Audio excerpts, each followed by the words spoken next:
so feel free to join in as you hear what she's singing, and then stand up, clap, and get involved. I just want to say something. It was rather last minute that I was invited to be here, and it's really wonderful for my heart. I just lost my dad on the 15th of July, and I had sunflowers in his room also. I mean, there's so many things. It's just in the theme. I didn't know the theme of this, so yeah. So forgive me if I do break down. I mean, I am a little bit of a professional. I try not to, but if I do, fill in the words. But it's really an honor to be here. So. Beautiful. I never had sunflowers, so that's beautiful.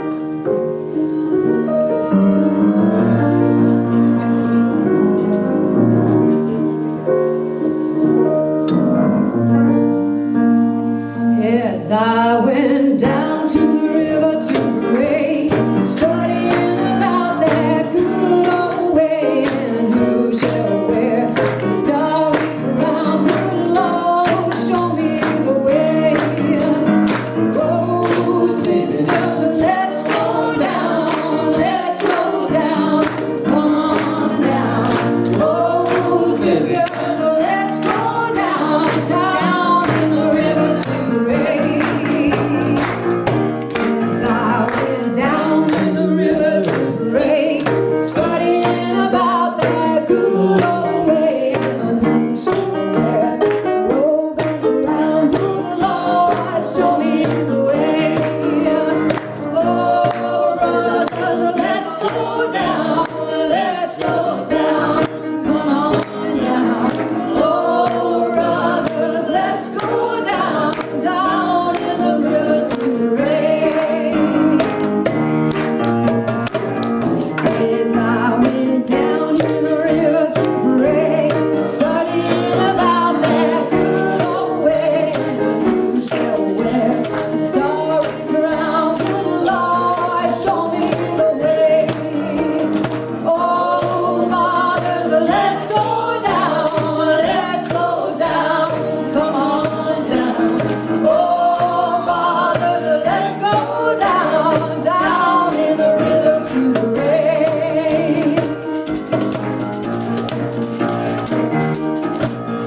As I went down in the river to pray, studying about that good old way, and who shall wear the starry crown? Good Lord, show me the way. Oh, mothers, let's go down, come on down. Oh, mothers, let's go down in the river to pray.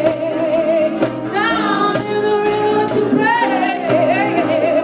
Down in the river to pray. Come on, pray.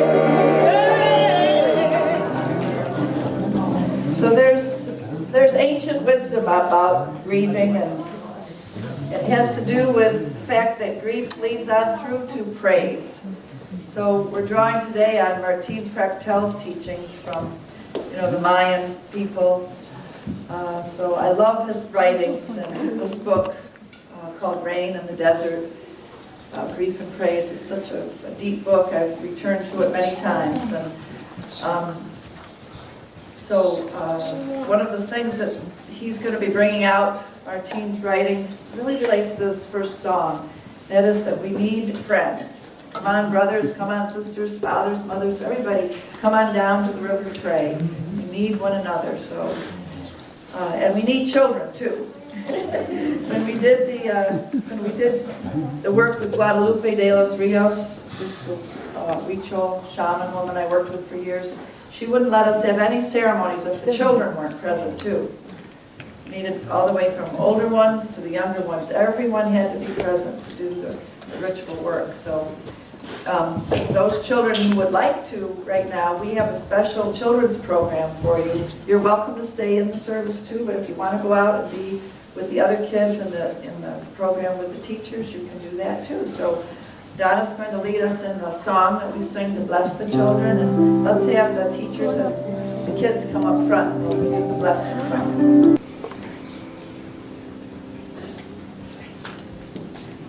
So by way of setting our deeper sacred space together, It would be good if you could stand up with me, actually.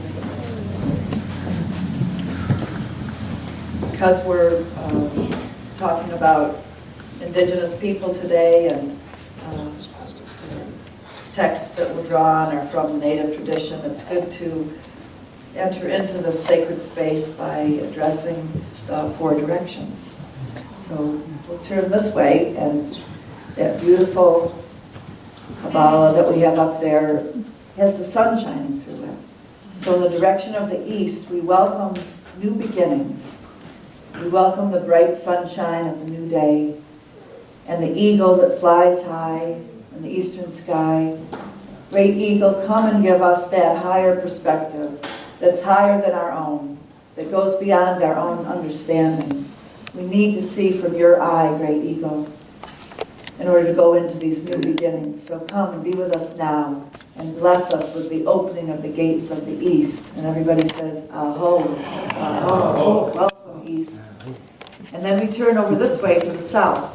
You can imagine looking down the mountain range here and down toward the south, and all the way to the south we experience the warmth of the summer heat, the desert sands.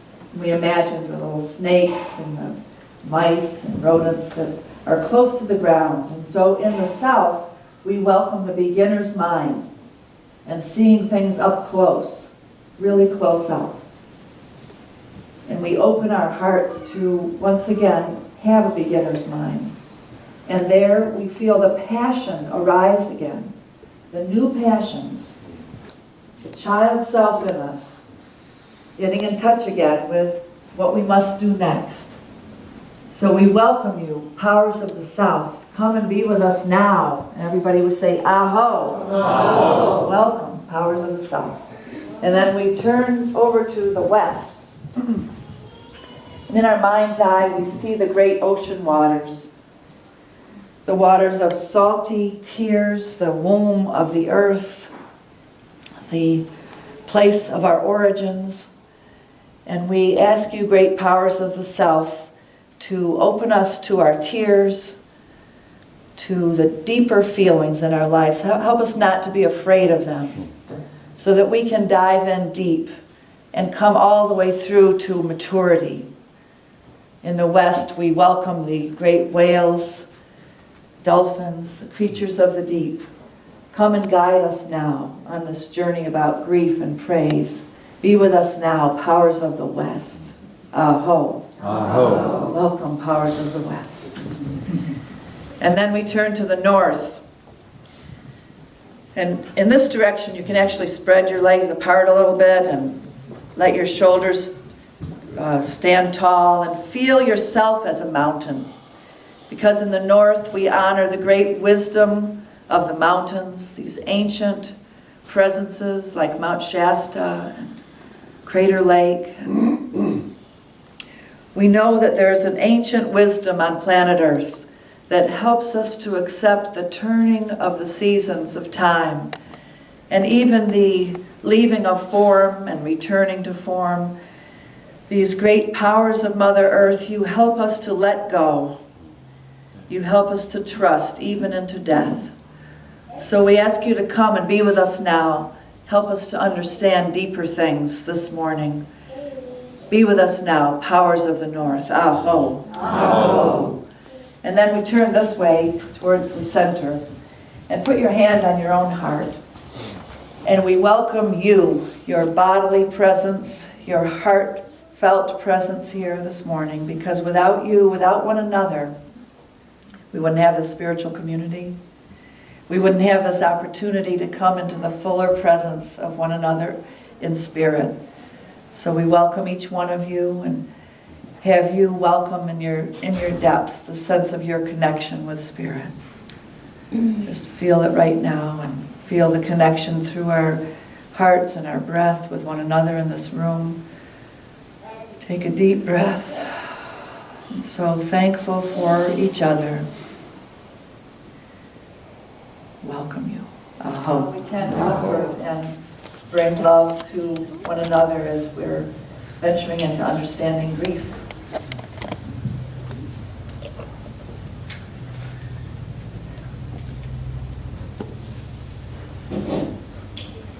Norma, thank you for that beautiful invocation.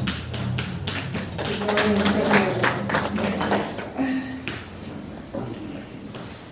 Hold your soul open for my welcoming. Let the quiet of your spirit bathe me with its clear and rippled coolness, that loose-limbed and weary I find rest, outstretched upon your peace, as on a bed of ivory. Let the flickering flame of your soul play all around me, that into my limbs may come the keenness of fire, the life and joy of tongues of flame. And going out from you, lightly strung and in tune, I may rouse the blear-eyed world and pour into it the beauty which you have begotten. Oh, Anya, would you read it one more time? And everybody think about this theme of grief and praise as you hear this poem one more time, and as if it's the divine speaking to you. Okay. Hold your soul open for my welcoming. Let the quiet of your spirit bathe me with its clear and rippled coolness, that loose-limbed and weary I find rest, outstretched upon your peace, as on a bed of ivory. Let the flickering flame of your soul play all about me, that into my limbs may come the keenness of fire, the life and joy of tongues of flame, and going out from you, tightly strung and in tune, I may rouse the blear-eyed world and pour into it the beauty which you have begotten. And pour into it the beauty which you have begotten. Thank you so much. And our next song goes perfectly with this. It's called Sweet Love. Many of these songs Jen composed and has written. It's beautiful songs.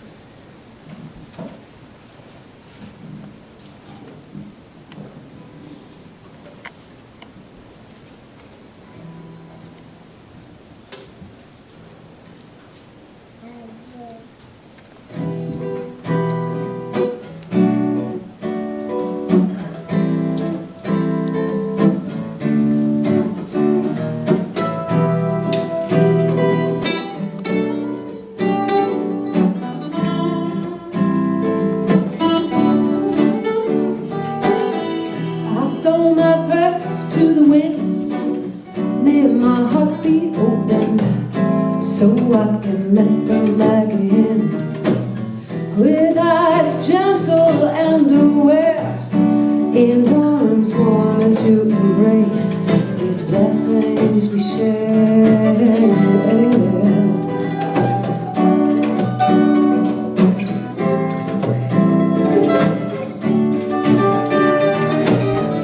Seeing my visions in that fire, transforming hate and fear into a deeper and higher love I am unable to ignore. You fill me up from inside, I'm letting in, sweet love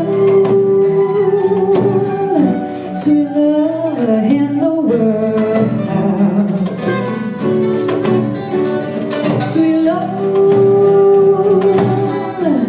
Sweet love in the world.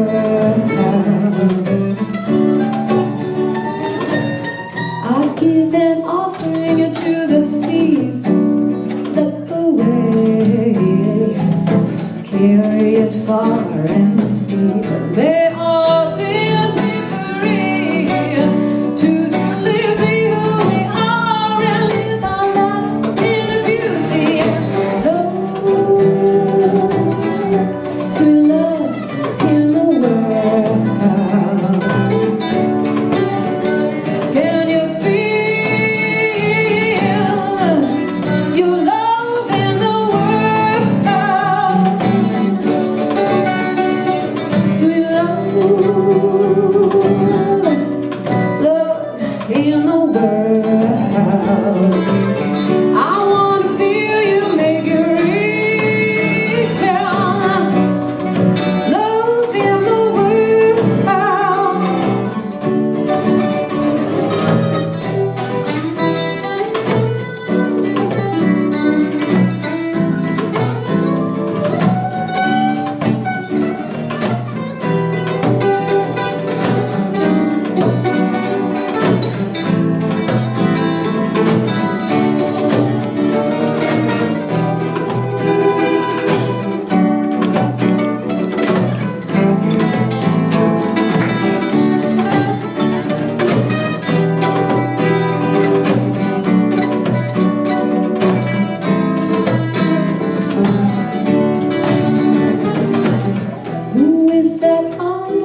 I love the feeling of that song because it has that mixture that we're talking about today, you know, sweet love, but there's a little sense of melancholy in the song too, you know, that combination of the longing of our souls for that sweet love. And as I reflect back over my life, maybe you'll agree with me, but a good portion of it has been dealing with this strange alchemical mixture of grief and praise. You know, these griefs that come along, and then we try to work them through in our souls all the way through to the gift and come through to praise. So today I felt moved to speak to you about this river, this ocean of grief and praise, because I felt such a deep dive into it lately, both with the grief over losses within our Unity community, and then also grief of dealing with my dear friend who's going through a serious illness. And I feel like grief can often wear us out, while at the same time restoring us to ourselves. Grief can arrive on our shores not as a wave, but as a series of tsunamis sometimes. It seems to be another season like that in our nation's life right now, when the tsunamis of grief are hitting the shores. At such time, there can be a weariness associated with it, but it does a work on us when grief comes along. It doesn't seem to come without the gifts. Grief, if we let it take us down, we will get tired, we will go into a deeper place, but it will eventually bring us through to a greater praise than we've ever felt before. So Martin, he really tuned into something when he called his book On Grief and Praise. He said that grief is a great leveler because everybody experiences it, right? Even though we don't really like to talk about it sometimes, or don't really, in our culture especially, necessarily have places where we can talk about it, where we can give ourselves over to feeling it in a communal way. Martin Pertel reminds us that our very lives start out with us crying out as loud as we can. He calls it, that baby's cry, he calls it a great cry of grief. A sorrowful musical wail as we leave our mother's womb. He calls it our first grief, that it's leaving that watery world where our heartbeat and our mothers were synced up like two separately but dynamically intertwined and interdependent cadences. Then we burst forth into a cold, separate reality, and we're crying out, "Mama, Mama, where are you?" So our first song is a grief poem. Our first sound is a deep artistic expression of this loss of that closeness that we'll never quite have again as long as we're in our separate bodily form. So we don't start out with a smile or a blank slate. We begin these lives with this truly active spiritual intelligence that knows we've got to sing a grief song. Even in the smallness of the baby's cry, the adults standing around, when we hear that cry, we get tears in our eyes. Because all real grief causes all to grieve. All of us were born masters of that hopeful, life-giving sound of grief.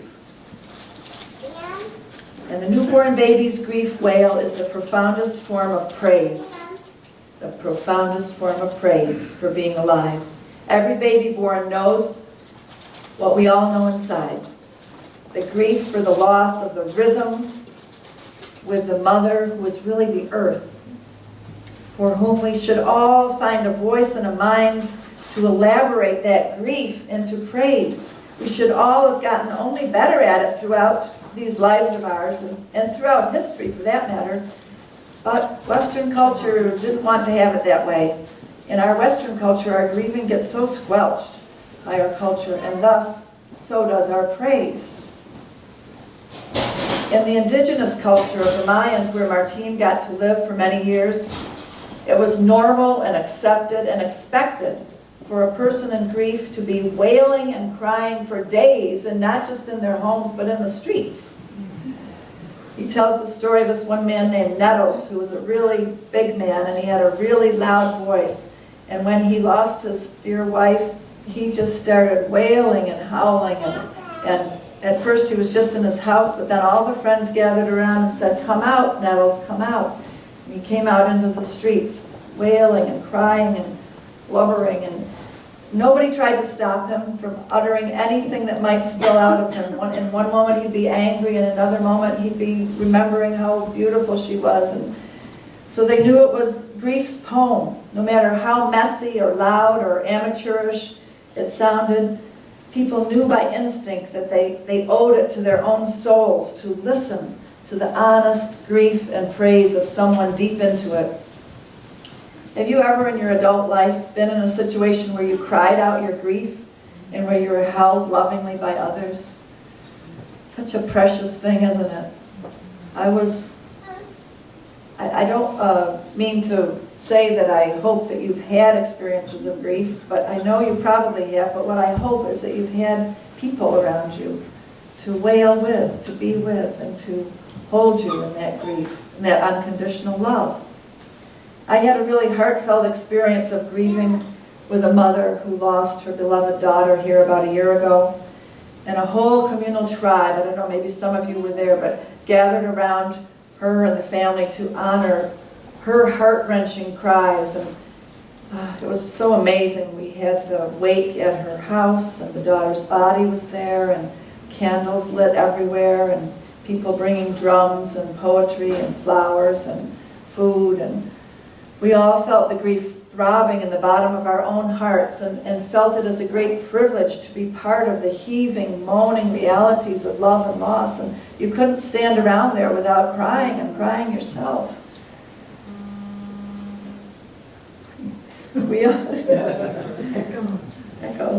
We all painted on the wooden casket.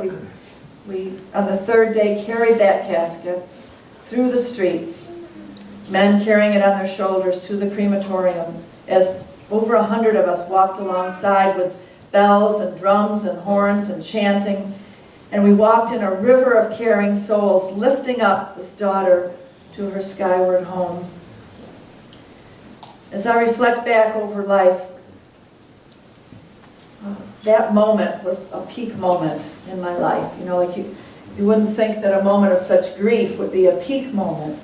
But to get to be in a community like that, of people who would all come together and hold the grief in that way. And I've talked to the mother, Ruthie, since then in recent times, and she says that one thing she'd like to do would be to actually train people in our community in how to do grief that way, because she's from South America, and they tend to really get into deeper rituals more that way. I've worked for over 30 years in the arenas of grief. You know, I've worked in the world of domestic violence for years, deep family grief, and then as a chaplain, hospice chaplain, especially with AIDS through the late 80s and 90s. So many young people wounded and dying. So in a way, we don't have to go overseas or somewhere else to be in what can feel like a war zone. You know, there's a lot going on in our culture that has brought us a sense of cumulative grief.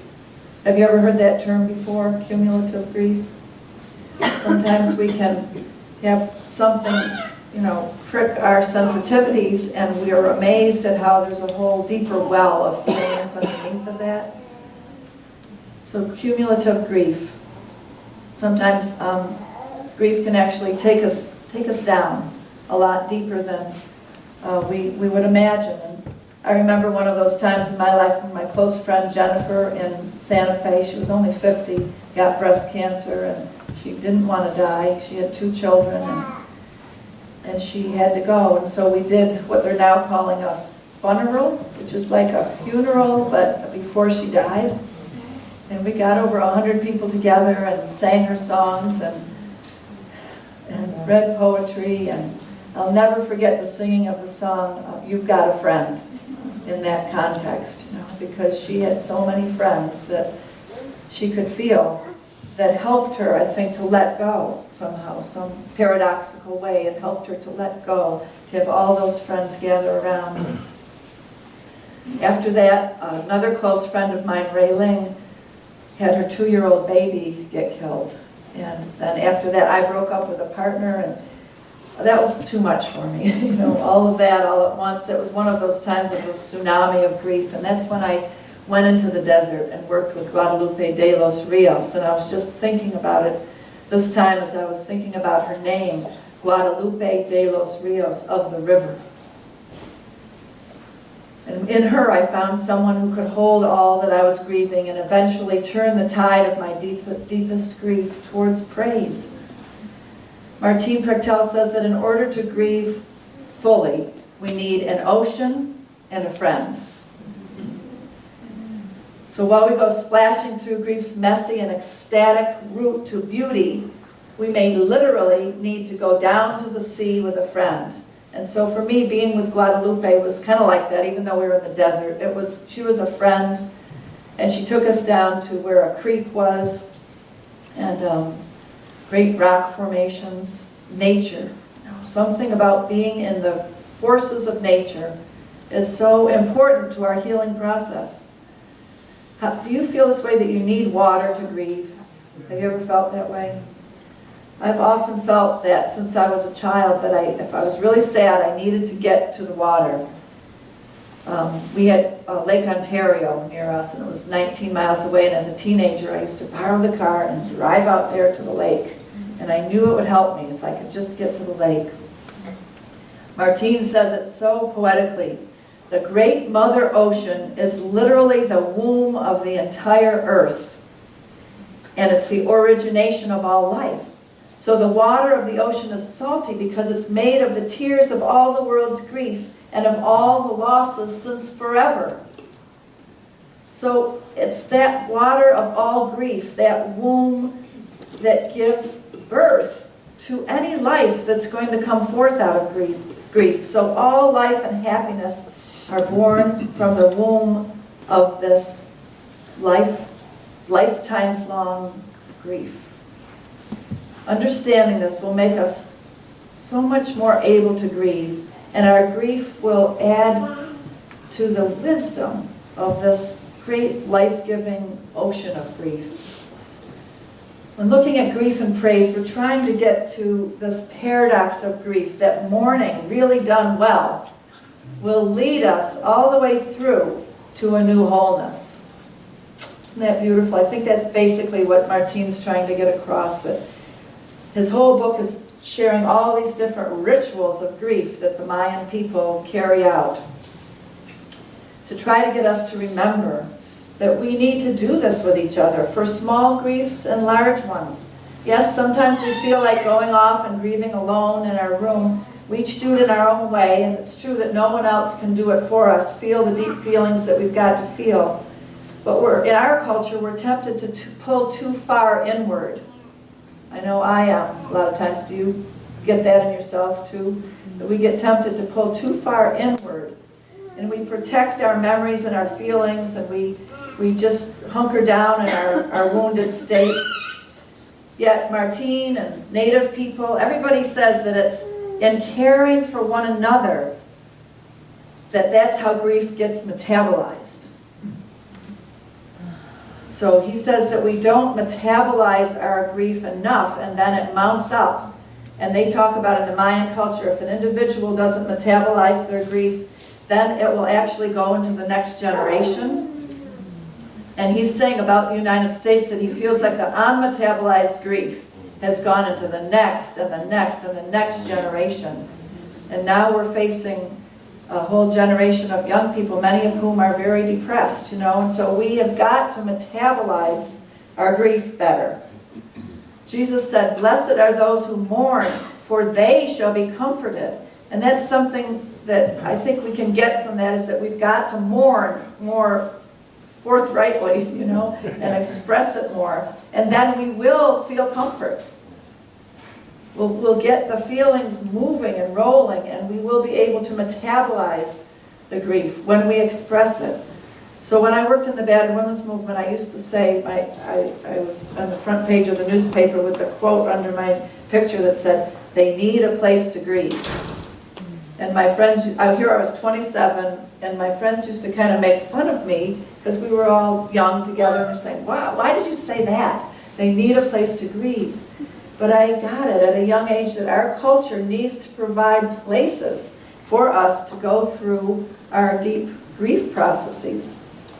So we're lucky here in our community to have places that we can do that, but one of those is the Journey to Completion groups, you know. For those of you that have been in them or done it individually, you know what we do. It's like going into our grief and being able to share it with one another. And you know, I won't have you raise your hands, all of you have done it, but I look out and I see many, many of you who have been in these deep groups where we go on and on for several months sometimes, delving into our grief and metabolizing it and coming out transformed into a great deal of praise and gratitude for our lives.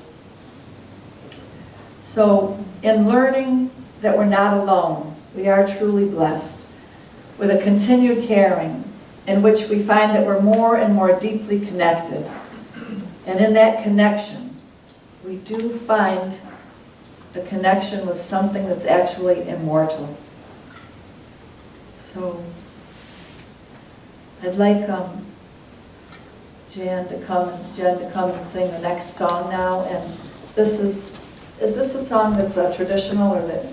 Yeah, it's a traditional. It's one that I sang in my youth, and it's just such a comforting song in terms of this sense of being in grief together in a community. Sing along and feel into it.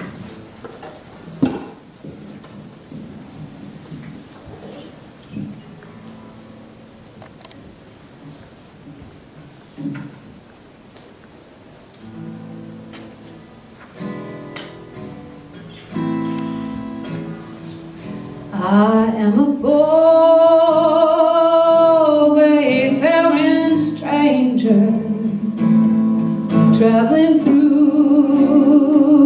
this world alone. Yet there's no sickness, no toil, no danger in that great world to which I go.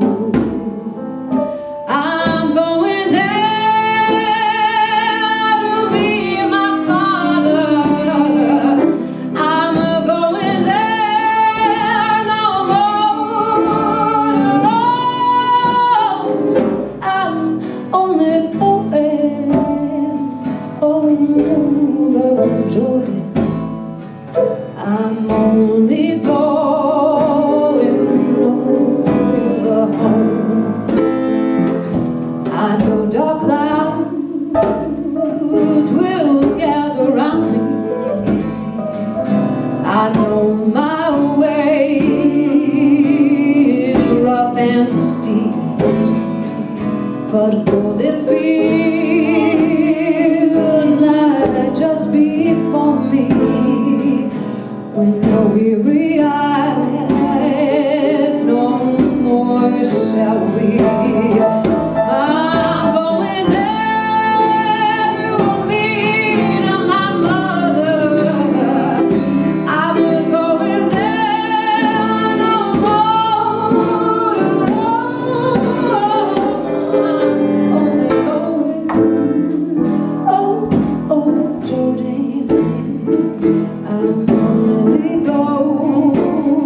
Oh, let's have a big round of applause.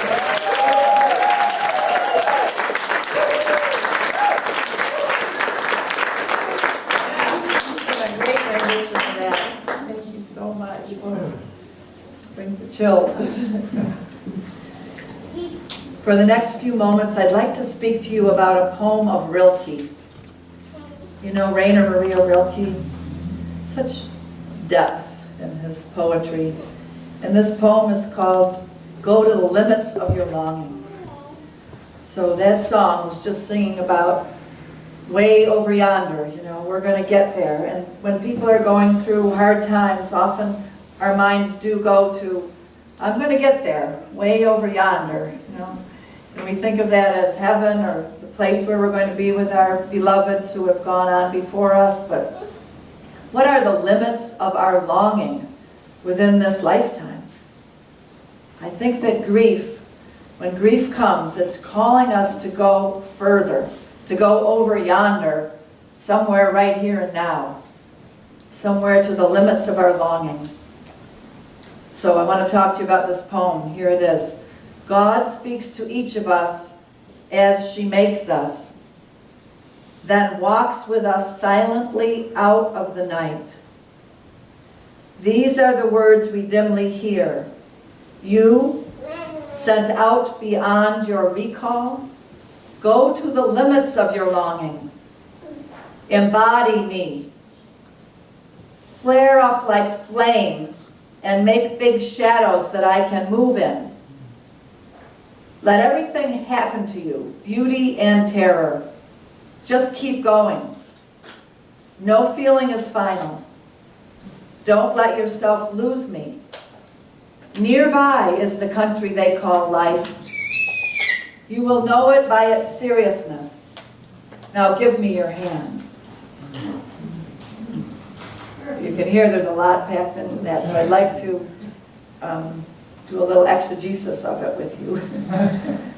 This is the 59th of 60 poems in what's called the Book of Hours, in which Rilke is recording what seems to be these series of instructions, almost as if they're from a parent, and advising a younger person how to prepare to thrive in this life ahead. So when I read this poem, I can't help but think of when I was a child getting ready to head out into the world each morning. And I grew up in a climate much less hospitable than our lovely Oregon winters.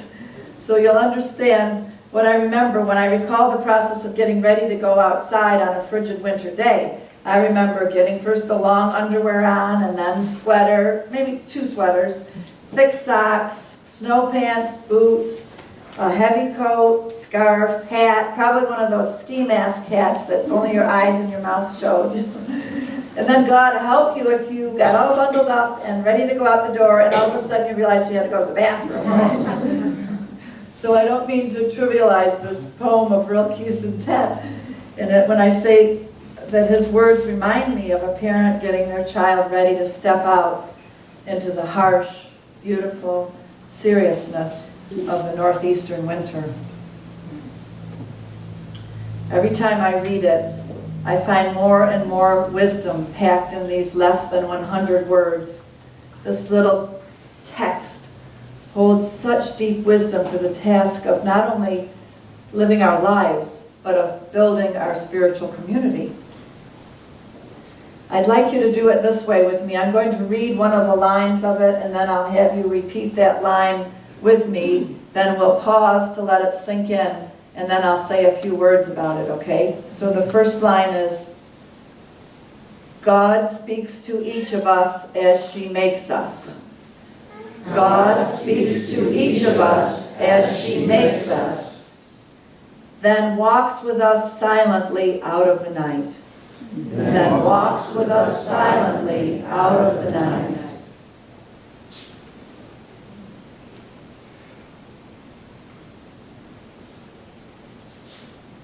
For me, these opening lines are like bookends for the rest of the poem.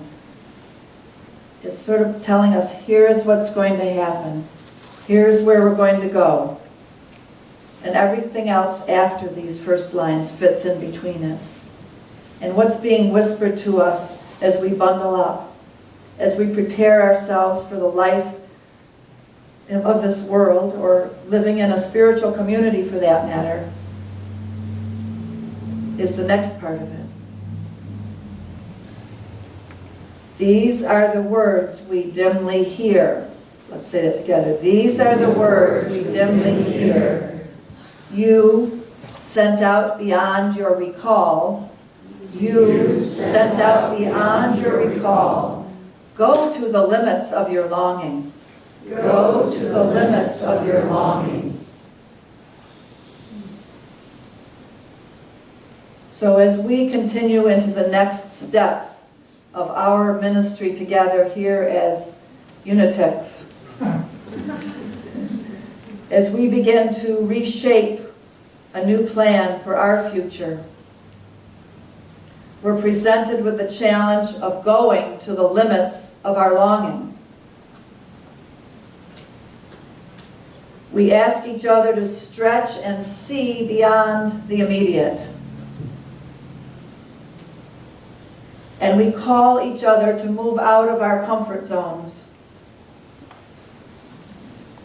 And we ask that we listen deeply to each other's vision of what must happen next. Grief takes place in community, and within that deep dive, we do come to new visions, and each one of us has a new passion that gets ignited whenever we go through a deep time of introspection. And we need to hear one another's visions of what the new world looks like. And then the next words come. Embody me. Say it with me. Embody me. Flare up like flame. Flare up like flames. And make big shadows I can move in. And make big shadows I can move in. Let everything happen to you, beauty and terror. Let everything happen to you, beauty and terror. Wow, what a calling that is, huh? It's awesome. We've got to build the strength in ourselves and in our community so that we can do this, so that we can flare up like flames and let the beauty and the terror happen. The fact that there is beauty and terror in life, and that this poem is telling us that's what we have to experience. There's no avoiding of both of those if we're going to come all the way through to praise. There are times when life is beautiful and seems easy, and there are times when it's painful and challenging. We know this. Both exist, and both are constants, and both are unavoidable. So how do we act as a community during all of these kinds of times? Do we allow ourselves to be perfect and hold ourselves, therefore, into a little box of what we think is our perfection, and therefore run away from anything that makes us uncertain? Or do we model how to actually deal with adversity? Do we pretend like all sailing is smooth sailing? What good does that do, really, as a spiritual community? Those we are welcoming into our community and those we hope to serve, and of course that includes each other, I think, need to see us in struggle. Not that they learn from our pain, but they do learn from watching us and how we deal with pain. That's what people do, don't they, in life? Like you watch people and you see, everybody's got pain, but how do they deal with pain? Do we run from it? You know, in trauma healing work, there are classic ways that we deal with pain. They fight, flight, freeze. Can you identify with some of those in your own life? Fighting, flighting, freezing. That's like the deer in the headlights. Or they've added a fourth one onto it now. It's called fawning, which is like being really nice to the people that are persecuting you. Like, oh, I'll be good to you, I'll be good to you, so they don't hurt you, you know. So fight, flight, freeze, or fawn are all trauma reactions. So how do we sit together in the presence of grief and pay attention to it? The next part of the poem says, just keep going. Say that with me. Just keep going. Realize that no feelings are final. Realize that no feelings are final. So we mentor one another when we share the understanding that no feelings are final. That we're not actually our feelings. We are experiencing them, but they pass. And we come into something new time after time. So isn't that kind of comforting? When you can be with other people. And my mother always said that to me. She always would say, this too will pass. And 5 years from now, you probably won't remember it. So feelings, they come and they go. So I think the poem is telling us, just keep going and don't get overly attached to feelings that you have when you're in grief. And then the next sentence it says is, don't let yourself lose me. Don't let yourself lose me. So we share the assurance of companionship, that coming together is a crucial part of the path of healing. And by committing to the work of being in community, we end up cleaning and improving our space and making it safer. We end up planning our worship together and planning our learning opportunities and deepening our gatherings by joining our voices together in words that we choose to say with nobility and strength, and songs that we choose to sing. And finally, we guide the stewardship of our community in the use of our shared resources. So we have a way of blessing one another. Like Joan just came up to me this morning and you were telling me how Anna got really blessed by, we have a minister's discretionary fund now, and she needed medical work, and she went to the doctors and said, I need 300, they told her she needed $300 more. Whoops. And I didn't know that, and I had gotten a call about using the minister's discretionary fund, and I said, okay, it looks like we could spend $300.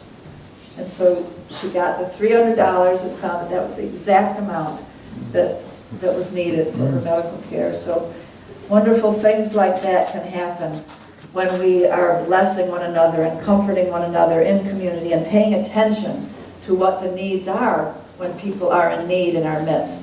We set up that minister's discretionary fund about a year ago because we realized we have a little bit extra here. And so rather than send it way out far away from us, tune in to who's here and what the people here need and be able to bless people right here in our community.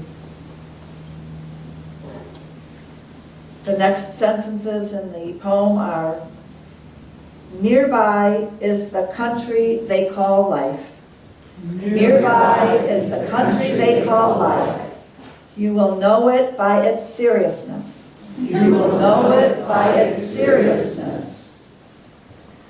Well, thinking about this, I was thinking back over the sermons that I've preached to you in the last 13 years and in the classes I've taught and in the conversations that I've had with many of you.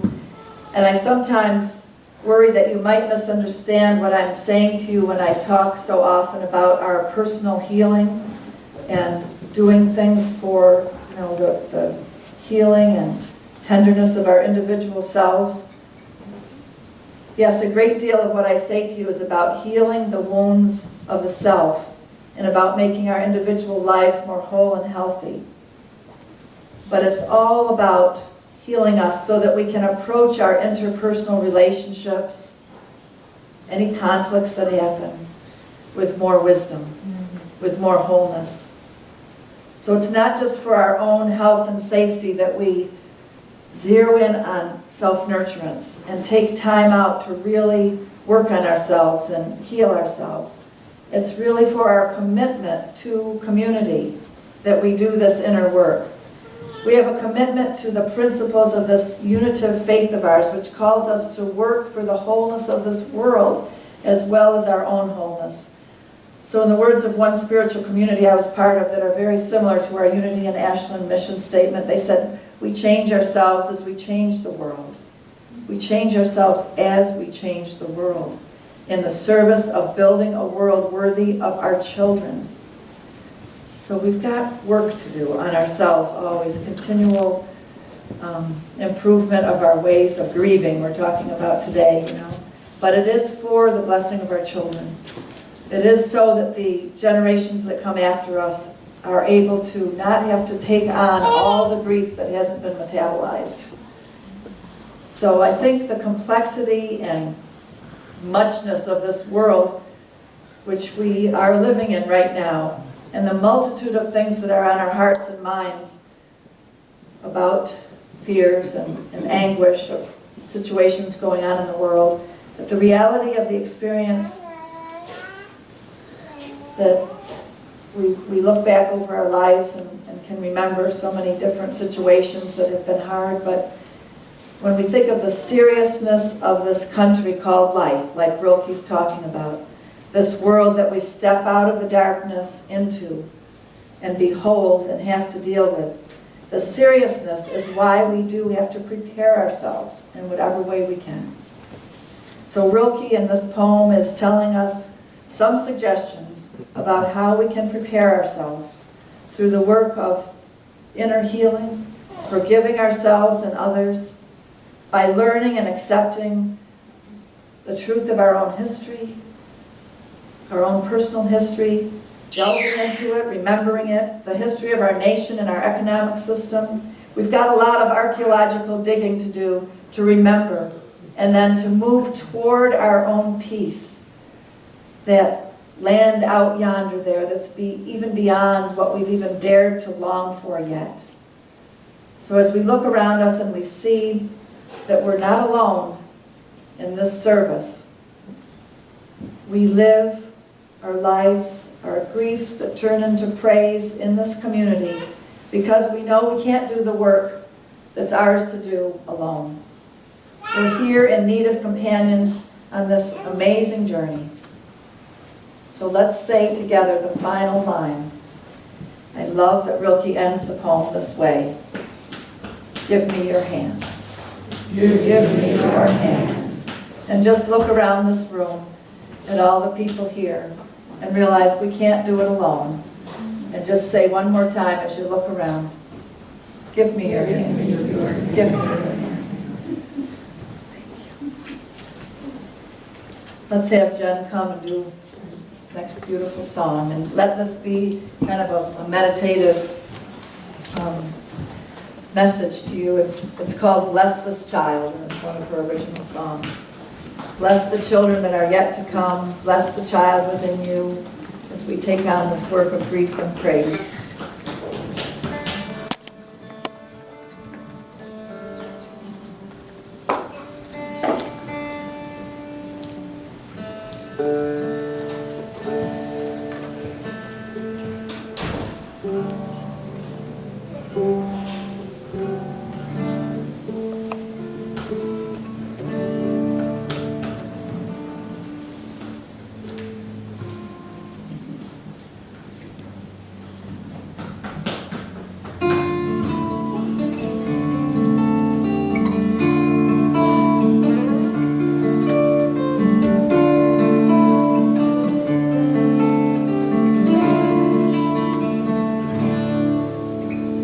Sometimes I wonder as the day dips down to the west,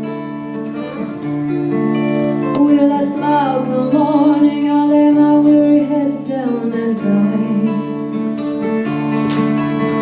I sigh on moon sighs with hopes and dreams that may never come. May the sun that brings tomorrow bring a sparkle to your eyes.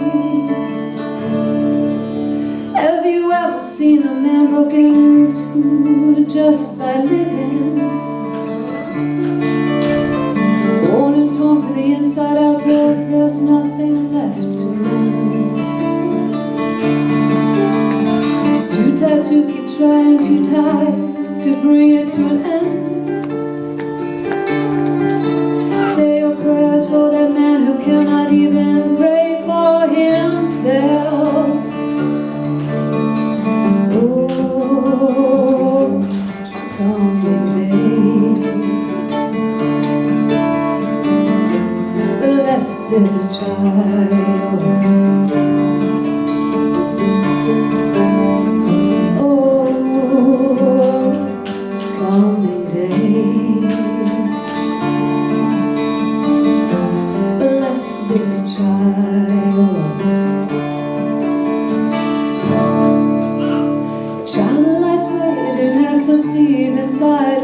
mama's womb. The promise of the future lies in her fragile hands. Did she ask to be brought here to bear witness to this great unfolding? Did she ask to face the certainty that nothing in this world is for sure? Oh, coming day, bless this child. Oh, coming day, bless this child.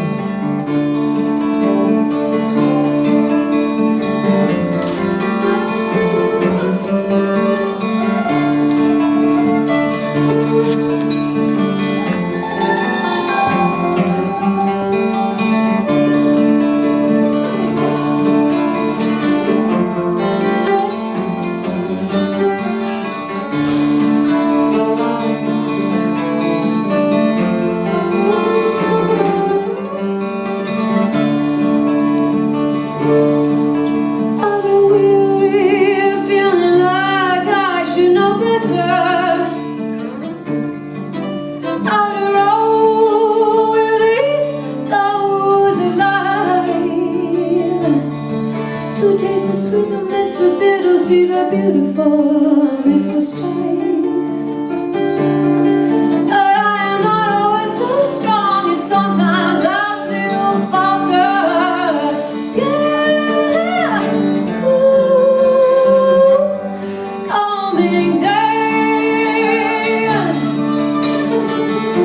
bless this child.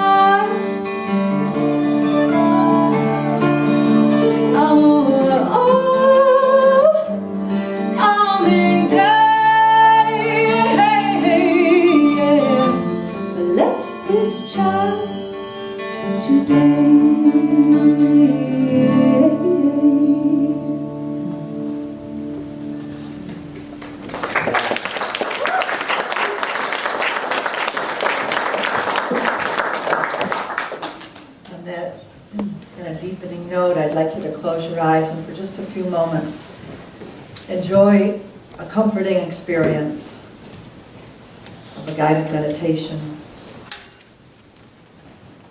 Just have some time to be able to appreciate quietly sitting here in this room. You don't need to do anything in particular, just allow yourself to rest, let your shoulders relax a little bit more, and just feel some relief for a few moments.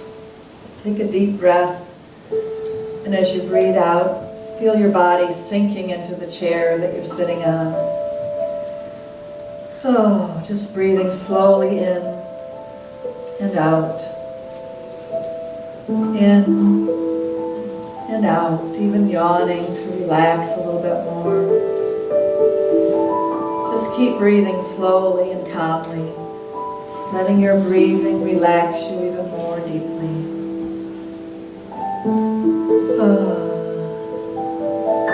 I'd like you to use your imagination now to imagine that your body is a big fleecy blanket. And then imagine that the blanket is dipped into warm water.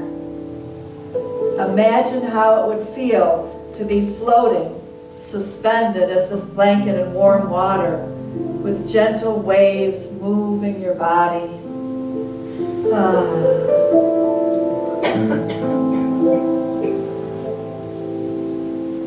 Warm, fleecy blanket and warm water. And now picture yourself as this blanket being gently lifted out of the water. The heaviness of the water stretching the blanket, stretching your body. So you're very, very tall. And imagine that the blanket gets placed down on a warm rock surface in the sun. Oh, imagine how it would feel to be this blanket, so warm and heavy, completely limp, resting there in the sun. Can you feel it? Imagine the steam rising up from your body, warmed from beneath by the warm rock, warmed from above by the sun.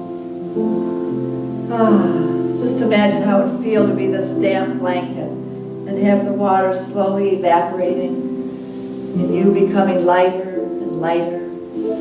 Steam rising, carrying the water away.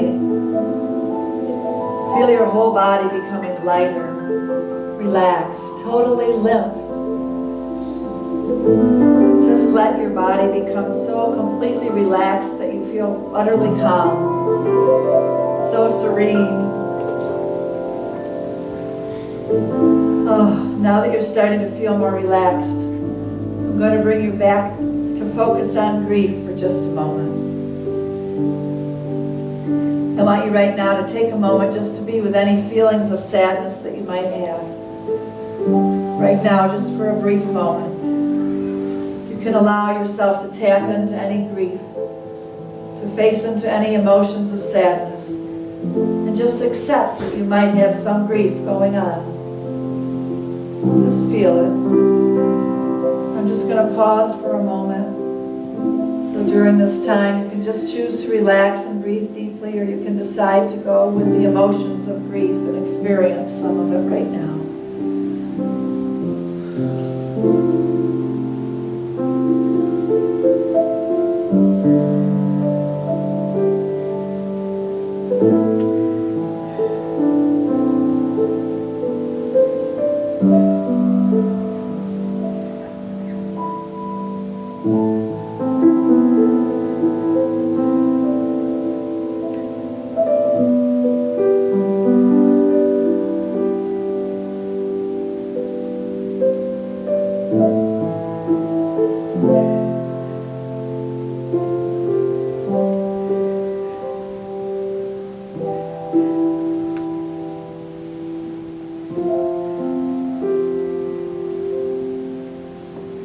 Great comfort in letting ourselves feel our grief together. Now with a deep sigh, breathing again in slowly and out slowly. Letting yourself fluctuate out of the grief and relax. I'd like you now to use your imagination to create a picture in your mind of you being at the ocean. You're there with a friend. The waves are rolling in. And you are releasing, crying, moving your arms and hands in a way that's releasing your energy to the ocean. Just letting it all go. Feeling the amazing power of our great Mother Ocean to cleanse us, really deeply cleanse our hearts and remove any blockages. And imagine sitting or lying down there on the sand, having time to take a deep sigh, to feel the comfort of the warm sand and completely relax, realizing that you can really take a break here and get away from all the stress and tension. And just picture it very vividly in your mind right now as you lay there. Do you look up and see a sky, a blue sky? Do you see the birds flying overhead? Try to get real detailed in your mind about this beautiful place of comfort and serenity. What colors do you see there? Explore this place of comfort. And now you see your friend who's been patiently waiting there a little bit of a distance, turning over his or her shoulder and beckoning a little tribe of others. And you see this little tribe of people coming towards you. They're bringing you a drink, helping you to sit up. Some of them hug you or give you a kiss or surround you with a warm blanket. They tell you, you just need to rest. You just need to rest. You're going to be okay. You really are. You're going to be okay. We're here for you. We're your friends.